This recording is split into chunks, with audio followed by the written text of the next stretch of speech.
क्या आप जानते हैं राजा परीक्षित को श्राप किस लिए मिला, किसने दिया और उनकी मृत्यु किस कारण हुई? चलिए इस वीडियो में जानते हैं कि राजा परीक्षित को श्राप किसने दिया था। तो एक बार शिकार के लिए राजा परीक्षित वन की ओर बढ़े। तो जब वो वन जा रहे थे वहाँ पर उनको कलयुग मिला, जो कि एक गाय पे बैठा था जिसके सिर्फ 3 पैर थे। राजा परीक्षित को उस गाय की दशा देख के बहुत तकलीफ पहुंची और उन्होंने कलयुग से बोला कि तुम वापस जाओ, इस गाय को ज़्यादा तकलीफ मत पहुंचाओ। कलयुग बोला कि जिस प्रकार 3 युग बीत गए हैं, ये चौथा युग चलने वाला है जो मेरा युग होगा, और आप राजा हैं। आज सूरज उगने से लेकर सूरज अस्त तक जहाँ तक नज़र जाती है आप ही का राज्य है, कृपया मुझे आपके राज्य में स्थान दिए। तो राजा ने उनको 4 स्थान दिए, जो जिनमें से एक स्थान सोना चांदी भी था।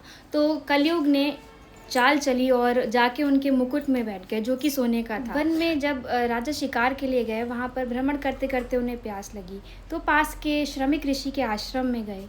क्योंकि श्रमिक ऋषि वहाँ पे तपस्या कर रहे थे, इसीलिए उन्हें पता नहीं चला कि राजा वहाँ पर है।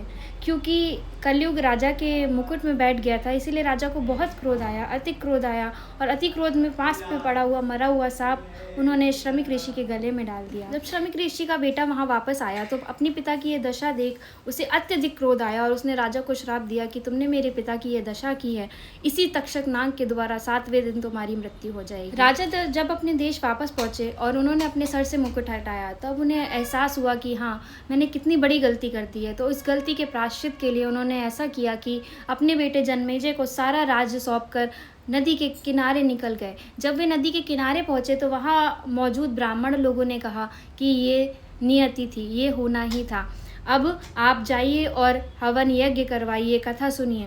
तो वहाँ पर मौजूद ऋषि सुखदेव ने राजा को कथा सुनाई। तो 7 दिन का हवन आरंभ हुआ। जब 7वां दिन आया तो वही तक्षक नाग फूलों की टोकरी में बैठकर आया और राजा को डस लिया। इसी प्रकार राजा परीक्षित की मृत्यु हुई, और यही श्राप जो श्रमिक ऋषि के बेटे ने उन्हें दिया था, उनके लिए मृत्यु का कारण बना। आगे की कथा जानने के लिए फॉलो, लाइक, शेयर, सब्सक्राइब, और नेक्स्ट वीडियो में आगे की कथा सुनाएंगे। धन्यवाद। जय श्री कृष्ण।